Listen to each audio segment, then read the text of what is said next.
అందరికీ నమస్తే అండి. నేను doctor Mounika, consultant fertility expert, 39 hospital, LB Nagar, Hyderabad. ఇవాళ నేను ఎగ్ ఫ్రీజింగ్ గురించి మాట్లాడతానండి. అంటే లేడీస్ వాళ్ళ గుడ్లని ఫ్రీజ్ చేసి పెట్టుకుంటారు. ఈ ఎగ్ ఫ్రీజింగ్ని క్లినికల్గా మనం టర్మ్ని ఊసైట్ విట్రిఫికేషన్ అని కూడా అంటాము. But simple languages egg freezing. ఈ ఎగ్ ఫ్రీజింగ్ ఎటువంటి సందర్భాల్లో ఆప్ట్ చేసుకుంటారు, ఎవరు చూస్ చేసుకుంటారు అంటే మేజర్ ఇండికేషన్స్ వచ్చేసి, ఒకటి, ఎవరైతే యంగ్ టీనేజ్ గర్ల్స్ ఇంకా పెళ్ళి కాలేదు, వాళ్ళకంటూ ఒక పొటెన్షియల్ పార్ట్నర్ ఇంకా లేరు, అన్ఫార్చునేట్లీ ఏదన్నా క్యాన్సర్ ఉంది అండాశయాల్లో అన్నట్టు డయాగ్నోసిస్ అయ్యింది వాళ్ళకు.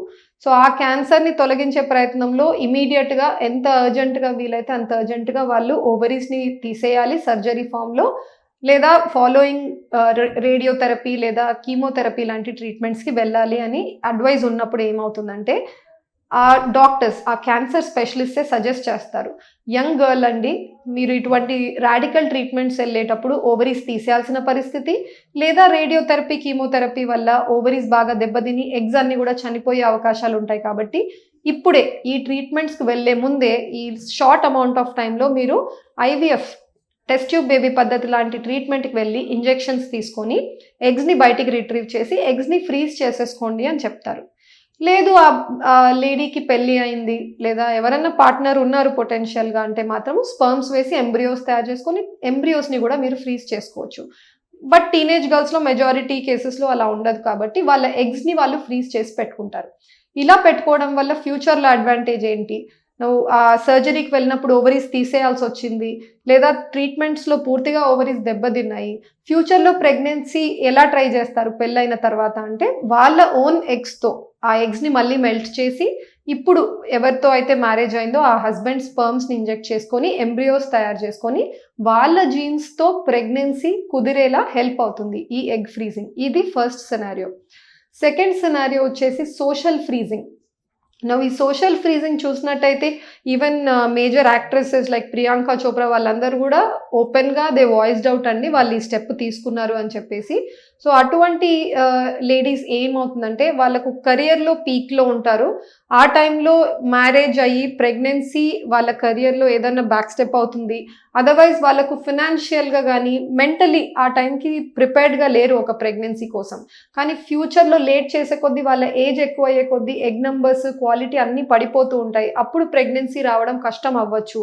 ఇటువంటి ముందు ఆలోచనలో వాళ్ళు యంగ్గా ఉన్నప్పుడే ఈ రిట్రీవల్ చేసుకొని వాళ్ళ ఎగ్స్ని ఫ్రీజ్ చేసి పెట్టుకుంటారు.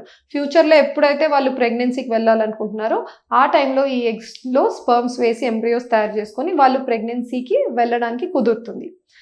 థర్డ్ సినారియో ఒక కపుల్ ఫర్టిలిటీ సెంటర్కి వస్తున్నారు ట్రీట్మెంట్ కోసము, ఆ ట్రీట్మెంట్ టెస్ట్ ట్యూబ్ బేబీ పద్ధతికి వెళ్ళారు. రీజన్ ఏంటి అంటే భర్తకి కణాలు చాలా తక్కువ ఉన్నాయి లేదా ఆల్మోస్ట్ 0 ఉన్నాయి.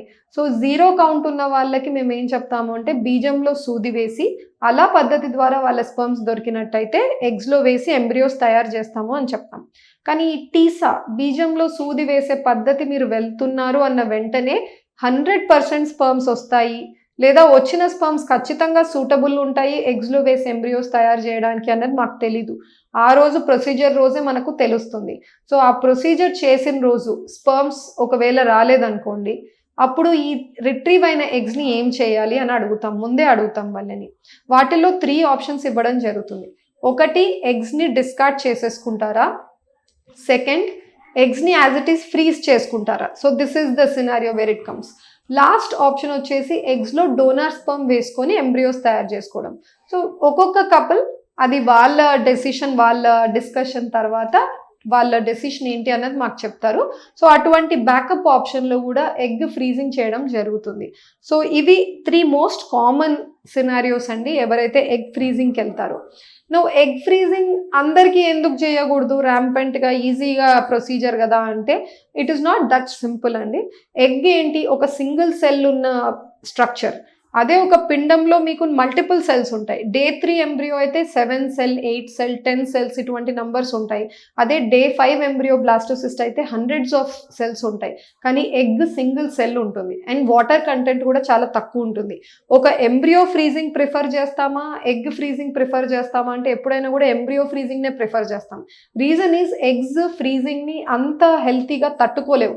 సింగిల్ సెల్ ఉంది, వాటర్ కంటెంట్ తక్కువ ఉంది, ఆ ఊసైట్ని ఫ్రీజ్ చేసే మీడియా వేరు ఉంటుంది, ఎంబ్రియోకి డిఫరెంట్గా ఉంటుంది. అండ్ ఫ్రీజ్ చేసే పర్సన్ ఎవరైతే ఉన్నారో ఇంకా కూడా హయ్యర్ ఎక్స్పర్టీస్ ఉండాలి. అండ్ అంతా చేసినప్పటికీ రేపు ఫ్యూచర్లో మీరు మెల్ట్ చేసినప్పుడు ఆ ఎగ్ క్వాలిటీ ఎంత మాత్రం ప్రిజర్వ్ అవుతుంది అన్నది we do not know. It is a factor that is it depends. So ఆ రోజు మీకు మెల్ట్ చేసినప్పుడు ఆ క్వాలిటీ రిటైన్ అయిందా, ప్రిజర్వ్ అయిందా, ఇలా చాలా క్వశ్చన్ మార్క్స్ ఉంటాయి. So egg freezing is not something lightly సింపుల్గా అయిపోతుంది అని అయితే చెప్పను. కానీ నేను లిస్ట్ చేసిన డెఫినెట్ రీజన్స్, వాళ్ళ స్ట్రాంగ్ రీజన్స్ ఉన్నాయి అటువంటి ఆపర్చునిటీ, అటువంటి ఆప్షన్ని ఎంచుకోవడానికి అంటే మాత్రము ఖచ్చితంగా ఈ ఊసైట్ విట్రిఫికేషన్ బార్ ఎగ్ ఫ్రీజింగ్ అన్నది it is available in most of the fertility centres. Thank you.